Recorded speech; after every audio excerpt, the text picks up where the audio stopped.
people, I believe you're doing great and I welcome and appreciate your presence in Cuckoo Study Lab. Pakistan का जो image है जिसको हम कहते हैं सॉफ्ट इमेज कहते हैं वो ऑलमोस्ट इस टाइम एग्जिस्ट करता ही नहीं है, क्योंकि 9/11 के बाद इंडिया एंड जो हमारे पास फॉरेन मीडिया आउटलेट्स ने पाकिस्तान के इमेज के साथ ऐसा खेला कि पाकिस्तान का सॉफ्ट इमेज नाम की कोई चीज़ है ही नहीं।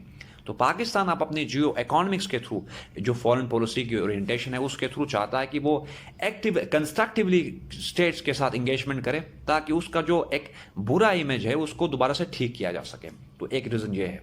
आखिरी जो पॉइंट है पाकिस्तान के बारे में, चूंकि हम कहते हैं कि एक प्लुरलिस्टिक सोसाइटी है या जिसको हम कहते हैं पॉलीग्लोट है जिसमें डिफरेंट इथनिसिटीज़ हैं, डिफरेंट लैंग्वेज बोलने वाले हैं सो। तो पाकिस्तान शुरू से 47 ऑनवर्ड्स अगर देख ले तो पाकिस्तान जो है ना वो बहुत ज़्यादा इनसिक्योर स्टेट रहा है due to presence of multi ethnic democracy. ठीक, तो ये इंटरनल इंस्टेबिलिटी की वजह से या इंटरनल इन्वायरमेंट पाकिस्तान का ऐसा एनार्किकल था जिसने पाकिस्तान को अब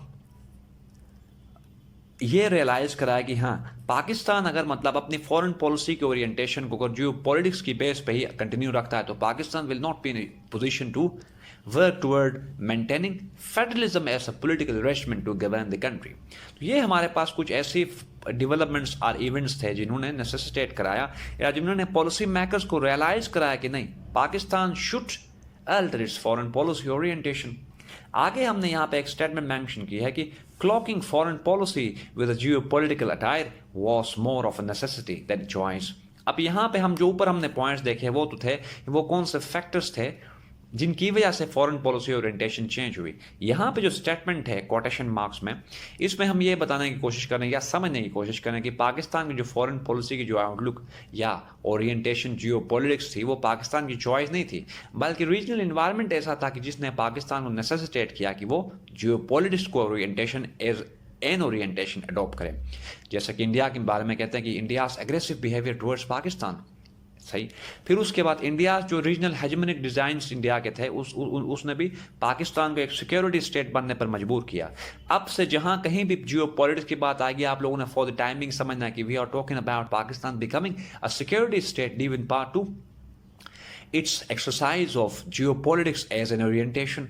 ठीक, फर्दर अफगानिस्तान का जो बिहेवियर पाकिस्तान की तरफ रहा इंडिपेंडेंस के बाद, इरिडेंटिज्म जो हम जिसको कहते हैं, तो ये और फिर उसके बाद cold war scenario and so on, ये कुछ डेवलपमेंट्स ऐसी थी और पाकिस्तान की मल्टी इथनिक सोसाइटी भी उनमें से एक है जिसने पाकिस्तान को मजबूर किया कि वो अपनी फॉरेन पॉलिसी ओरिएंटेशन को जियो पॉलिटिक्स रखे। पाकिस्तान को नेसेसिटेट किया कि वो अपनी मिलिट्री एंड डिफेंस को स्टेट ऑफ द आर्ट बनाए ताकि स्टेट सॉवरेनिटी को जो है ना वो डिफेंड करे। सही, अब आगे चलते हैं इससे। नेक्स्ट हमारे पास जो एरिया है उसमें हम पढ़ रहे हैं कि how is Pakistan pivoting from geo politics to geo economics. हमारे पास वो कौन से टेंजिबल मैनिफेस्टेशंस हैं जिनको देख के हम ये कह सकते हैं कि यस पाकिस्तान जो है ना वो जियो पॉलिटिक्स से स्विच कर रही है टुवर्ड्स जियो इकोनॉमिक्स। तो जो सबसे पहला पॉइंट यहाँ पे हमने लिखा, जैसे पहले बात की, played constructive role in Afghanistan to restore and reinstate stability। आप लोगों को ये पता है कि अफगानिस्तान में पाकिस्तान का रोल कंस्ट्रक्टिव रहा, तो इससे हमें ये पता चलता है कि Pakistan is working towards regional peace and stability, जो कि अच्छी बात है और जो कि एक प्राइमरी एलिमेंट होगा for geo politics for geo economics to become functional. Point 2, avoiding bloc politics. जैसे पाकिस्तान में यूक्रेन एंड रशियन क्राइसिस में ओपन लिखा है कि Pakistan will not become part of any bloc, rather the country will prioritise its national interest without hurting any others. ठीक है, point 3 देखते हैं, Turkey Iran Pakistan train service. इसका आपको पता है कि हमारे पास जैसे ऊपर हम बात कर रहे थे कि जियो इकोनॉमिक्स में कनेक्टिविटी भी हमारे पास एक ऐसा एलिमेंट है जो कि बहुत ज़्यादा इंपॉर्टेंस रखता है in case of Jio economics. Next, pivot to Asia. अब पाकिस्तान एशिया एक ऐसा कॉन्टिनेंट है, सॉरी अफ्रीका एक ऐसा कॉन्टिनेंट है जो कि अभी तक पाकिस्तान की फॉरेन पॉलिसी का कभी हिस्सा नहीं बना। तो पाकिस्तान अब चाहता है कि अफ्रीकन कॉन्टिनेंट के साथ भी अपने रिलेशंस मतलब कंसोलिडेट करें या फोर्टिफाई करें ताकि ट्रेड रिलेशंस उनके साथ होंगे। तो हमारा जो ट्रेड है, जो इसको हम ऐसे कह लें, जो ट्रेड डेफिसिट है वो हमारा बैलेंस हो या ट्रेड सरप्लस में नहीं, एटलीस्ट उसको बैलेंस हम करें। ठीक है, ये हमारे पास एक इससे भी पाकिस्तान की पॉलिसी है, ये pivot to Asia Africa policy, इससे हमें पता चलता है कि यस पाकिस्तान इस मूड में है कि वो कंट्रीज के साथ इकोनॉमिकली इंगेजमेंट करे। Next, engaging OIC countries to create interdependencies. आपको पता है पाकिस्तान में रिसेंटली ओआईसी की समिट जो यहाँ पे हुई है, तो पाकिस्तान चाहता है कि मुस्लिम कंट्रीज के बीच में इकोनॉमिक रिलेशंस और इंटरडिपेंडेंसीज को क्रिएट किया जाए, ताकि न सिर्फ मुसलमानों की इकोनॉमिक सिचुएशन बेहतर हो, बल्कि जो इस्लामोफोबिया की जैसे हमारे पास डेवलपमेंट्स उनको भी कर्टेल एंड कर्ब किया जाए। आगे, free trade agreements with China. Pakistan and China ने अब तक कोई 2 जो है ना वो फ्री ट्रेड एग्रीमेंट साइन किए हैं, जिसके तहत पाकिस्तान के ऑलमोस्ट 250 आई गेस प्रोडक्ट्स जो है ना वो या एक्सपोर्ट्स हमारे जो हैं वो चाइना में इंटर होंगे विदाउट एनी टैरिफ्स, जो कि अच्छी बात है इंटरकनेक्टिविटी एंड इंटरडिपेंडेंस को क्रिएट करने के लिए। Next, Pakistan Russia relations. आप लोगों को पता है कि जो कोल्ड वॉर हमारे पास फोर्स थे या एनिमीज थे, अब फ्रेंड्स बन रही हैं, from estrangement to reengagement. Next, prioritising comprehensive security. जैसे कि पाकिस्तान की जो नेशनल सिक्योरिटी पॉलिसी है उसमें ट्रेडिशनल स्टेट सिक्योरिटी की बात नहीं है, बल्कि कंप्रिहेंसिव सिक्योरिटी की बात है। उस पॉलिसी डॉक्यूमेंट में नॉन ट्रेडिशनल सिक्योरिटी थ्रेट्स को नेविगेट करने की बात है, जिससे हमें पता चलता है कि यस मतलब ये कि उसमें energy security, food security, individual security and so on ऐसी बातें, तो उससे हमें यह आइडिया हो जाता है कि पाकिस्तान ने अपनी फॉरेन पॉलिसी की जो ओरिएंटेशन थी उसको जियो पॉलिटिक्स से चेंज करके जियो इकोनॉमिक्स उसको कर दिया है। ठीक, नेक्स्ट, प्राइड कंप्रिहेंसिव सिक्योरिटी उसकी बात की, ये इस जिसको अंडरलाइन करूं यहाँ पे आप लोग इसको कंसल्ट करें, नेशनल सिक्योरिटी पॉलिसी लेक्चर है अवेलेबल है, वहां से आप लोग पढ़ लें। Next, Pakistan becoming a bridge or interlocutor than wall to defuse tensions of greater concern. जैसे जब भी ईरान सऊदी अरेबिया के बीच में कोई रिलेशन अगर टसल हो, पाकिस्तान वहां पे अपने गुड ऑफिसर्स पाकिस्तान प्रोवाइड करता है। पाकिस्तान यूक्रेन एंड रशिया के बीच में जो आजकल मतलब डिस्प्यूट है उसमें पाकिस्तान एज अ ब्रिज का काम कर रहा है एंड सो ऑन। और पाकिस्तान की आजकल कोशिश ये भी है कि चाइना एंड यूएस के बीच में जो कोल्ड वॉर सिनेरियो है उसको डिफ्यूज किया जा सके। तो ये भी हम इससे भी हमें पता चलता है कि पाकिस्तान जो है ना वो ब्रिज बनना चाहता है, ताकि ग्लोबल पीस एंड सिक्योरिटी को सिक्योर करा के इकोनॉमिक रिलेशंस के थ्रू जो हमारे पास आउटस्टैंडिंग जो या उसमें जो कलेक्टिव गुड्स प्रॉब्लम्स है, जैसे क्लाइमेट चेंज वगैरह के जो इशूज हैं उनको, या टेररिज्म है, उनको कंबाइनली एंड कंसर्टेड मैनर में उनके साथ कम्बेट किया जा सके। Next, second last, strategy of peace in pieces with India.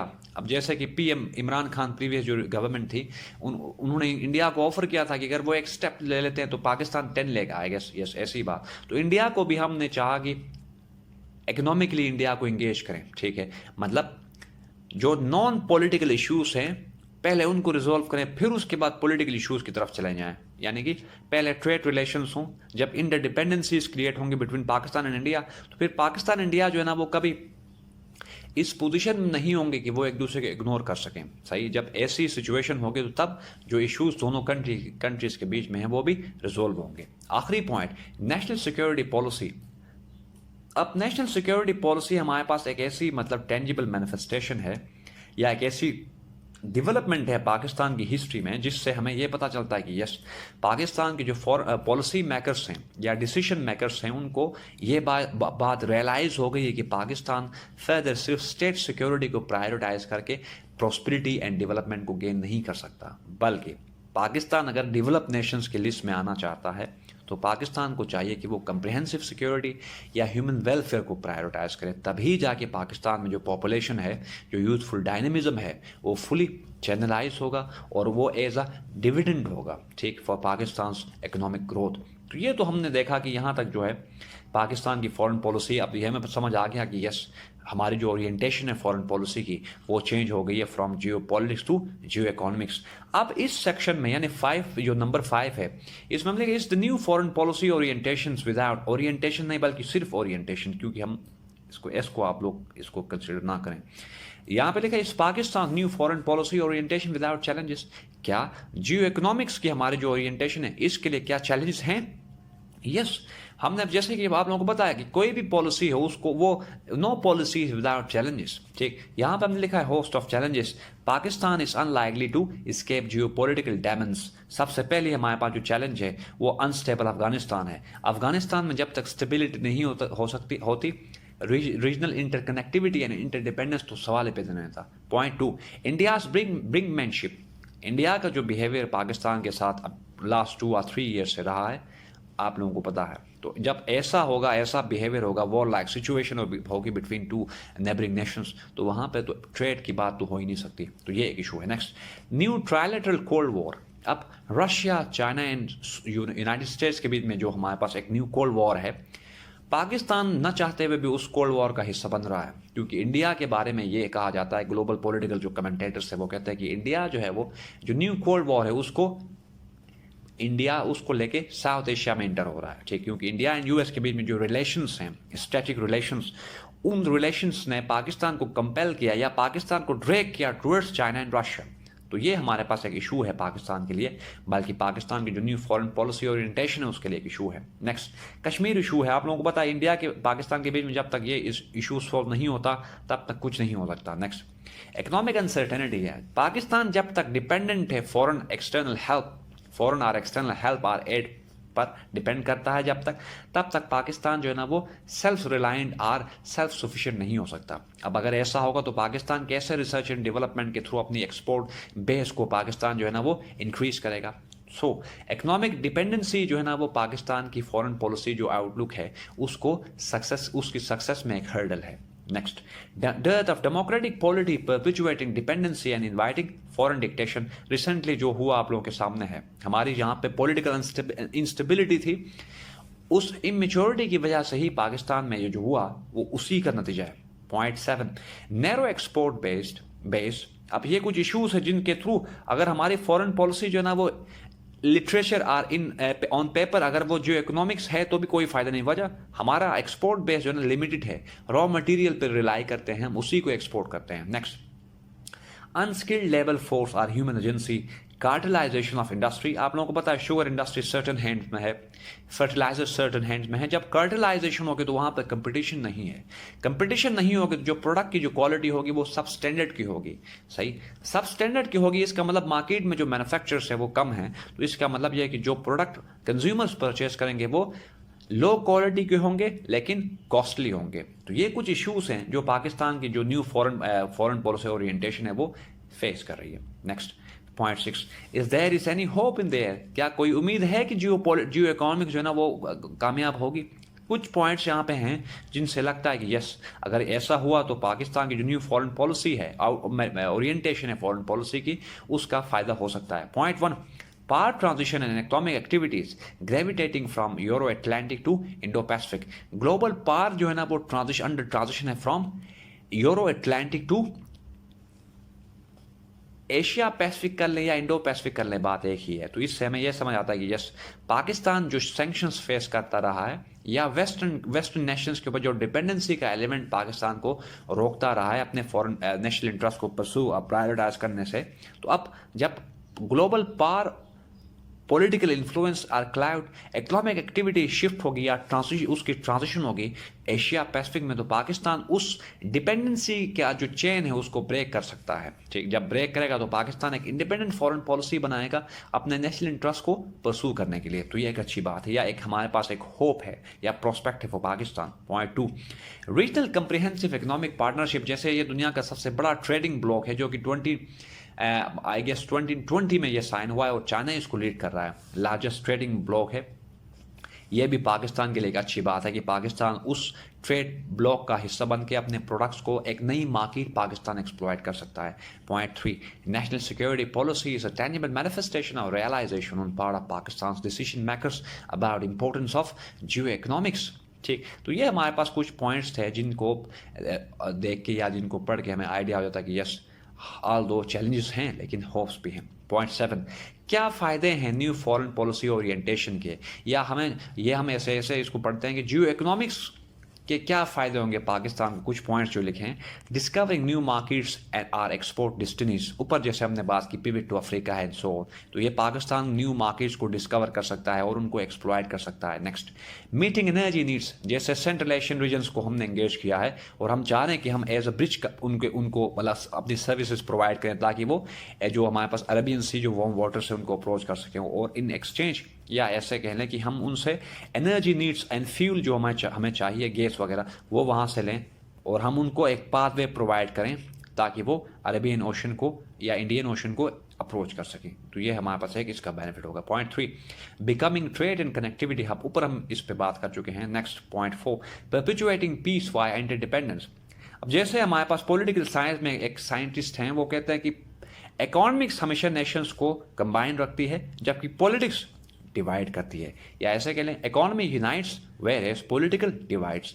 जब डिफरेंट स्टेट्स के बीच में इंटरडिपेंडेंसी, या जिसको हम आईआर में कहते हैं कॉम्प्लेक्स इंटरडिपेंडेंस, अगर इसका एलिमेंट होगा तो वो दो स्टेट्स और वो मल्टीपल स्टेट्स एक दूसरे के अगेंस्ट वॉर को एक्सरसाइज नहीं करेंगी as an instrument of foreign policy. जब अपने आउटस्टैंडिंग और लॉन्ग स्टैंडिंग इश्यूज को पैसिफिकली डिप्लोमेटिक मीन्स के थ्रू वो सोल्व करेंगे तो फिर वहाँ उनको जंग लड़ने की ज़रूरत नहीं होगी। जब वॉर की ज़रूरत नहीं होगी तो फिर वो अपने डिफेंस मिलिट्री जो उनका जो एक्सपेंडिचर्स हैं उनको कम कर सकेंगे, और उसी बजट को या उसी रेवेन्यू को या उसी कैपिटल को ह्यूमन डेवलपमेंट की तरफ एलोकेट करेंगे। तो एक फ़ायदा ये है पाकिस्तान के लिए। Point 5, becoming a welfare state. अब पाकिस्तान, ये चीज़ हमने याद करनी है कि पाकिस्तान ने जियो पॉलिटिक्स को प्रायोरिटाइज करके पाकिस्तान एक गैरिजन स्टेट बना, पाकिस्तान एक सिक्योरिटी स्टेट बना।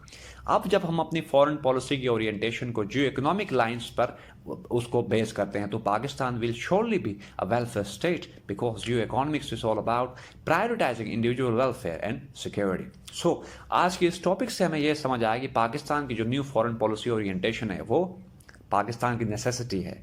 अगर पाकिस्तान चाहता है कि उसके पास जो पोटेंशियल है in the form of its geography, demography और जो चेंजिंग हमारे पास ग्लोबल पावर स्ट्रक्चर है, ये कुछ डेवलपमेंट्स हैं जिन्होंने पाकिस्तान को नेसेसिटेट किया कि वो ये कंट्री अपनी फॉरेन पॉलिसी को अकॉर्डिंग टू टाइम इसको चेंज करता रहे, ठीक, ताकि इसका फ़ायदा पाकिस्तान की जो स्टेट है उसको हो और पाकिस्तान एक ऐसा स्टेट आगे बन के निकले या दुनिया के सामने आए जो कि वेल प्रॉस्पर्ड हो, पीसफुल हो और डेमोक्रेटिक हो।